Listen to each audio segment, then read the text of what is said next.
Si tatay may kausap na ibang babae. Ang sweet nila. Ha? Asan tatay mo?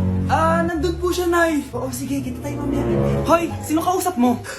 Kaibigan ko lang sa trabaho. Ganda ng bracelet mo eto.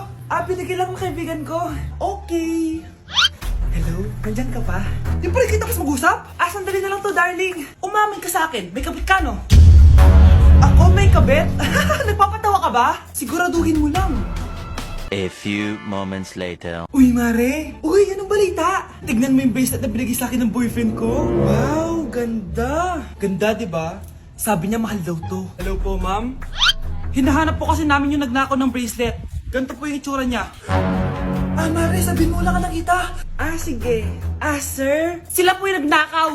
Mare! Akala mo di ko alam na ikaw ang kabit ng asawa ko? Anong mangyayari dito, darling? Oh, eto na pala siya. Couple bracelet pa kayo, magpapaliwanag ako, darling. Sumama na kayo sa akin sa presinto. Sige na, huliin nyo na yan.